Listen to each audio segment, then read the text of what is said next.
Լրագրողներ, հարգելի հայրենակիցներ, այսօրվա ասուլիսի նպատակը որոշակի պարզաբանումներ տալ եւ ներկայացնել իրավիճակը պայմանավորված քրեական օրենսգրքի 236 հոդվածի 2-րդ մասի վերաբերյալ Հայաստանի Հանրապետությունում իրավական պրակտիկայում սխալ այս պայն արդեն կարող ենք վստահ ասել կիրառման հետևանքով բազմաթիվ ապօրինի քրեական հետապնդումների վերաբերյալը այս հոդվածի վերաբերյալ ինչպես գիտեք ազգային ժողովի պատգամավորների առնվազն 1/5 դեռևս 2024 թվականի հունիսի 21-ին ներկայացել էր դիմում Սահմանադրական դատարան Սահմանադրական դատարանը դիմումի քննությունը կասեցրել էր եւ դիմել էր Վենետիկի հանձնաժողովին խորհրդատվական կարծիք ստանալու նպատակով եւ վերջերս արդեն ստացվել է խորհրդատվական կարծիքը, որով հաստատվել է թե դիմումատուների, թե մեր իրավապաշտպան գործընկերների համատեղ այն տեսակետը, որտեղ որ մենք հստակ ձևակերպել ենք, որ չի կարող հավաքների կազմակերպման, անցկացման, նյութական շահագրգռվածության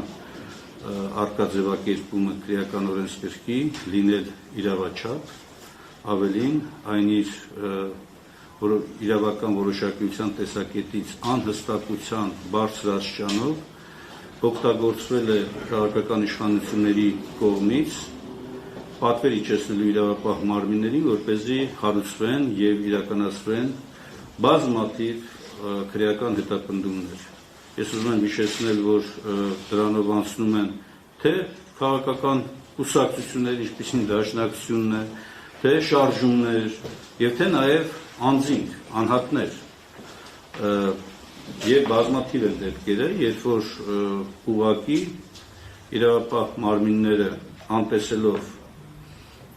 մարդու հիմնարար իրավունքը, ազատությունները պայմանավորված հավաքների անցկացման մասով կիրառել են սխալ կերպով եւ անազատության մեջ են պահել մարդկանց։ Այսինքն նաեւ բազմաթիվ դեպքերում կալանքներ են եղել, այդ կալանքները առանց դեպքերում անցել են 2 ամսից եւ ավելի, ու նաեւ մենք ունենք դատական ակտ ըստ էության, որով այս ըստ էության հակասահմանադրական, հակամիջազգային իրավունքի տեսակետից մեկնաբանությունը կիրառվել է, մասնավորապես Ավետիք Չալաբյանի նկատմամբ, իսկ կալանքների եւ իրավունքների սահմանափակումների մասով դուք ուզում եմ հիշեցնել Դաշնակցության Եղեգնաձորի Վայքի գրասենյակն է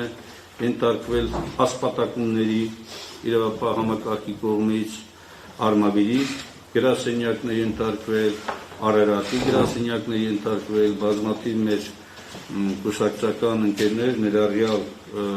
կուսակցության գերագույն մարմնի անդամներ ենթարկվել են անհամաչափ սահմանափակումների եւ ըստ էության նաեւ էլի կան բազմաթիվ դեպքեր, վերջերս էլի տեսակ, որ նոր քրեական վարույթներ էին նախաձեռնվել էլի այս նույն հոդվածի շրջանակներում, իբրև թե տարբեր հավաքներին, երբ որ մարդիկ մասնակցում են։ Նաև, եթե չեմ սխալվում, մեր ձևով շարժման շրջանակներում են ապօրինի քրեական հետապնդումներ հարուցվել։ Մի խոսքով, համակարգային բնույթ ունի այս հարցը եւ չափազանց կարեւոր է, ես մեր գործընկերների հետ պարոն Վարազդատ Հարությունյանի եւ Վահե Գրիգորյանի, ովքեր ոչ միայն անմիջականորեն ներգրավված են բազմաթիվ գործերով, նաեւ այս դիմումի պատրաստման շրջանակներում ենք համատեղ աշխատել, նաեւ մեր էլի գործընկերներ կան, որոնք ցավոք այս պահին այստեղ չեն, բայց մենք կանդրադառնանք մանրամասն հարցերին,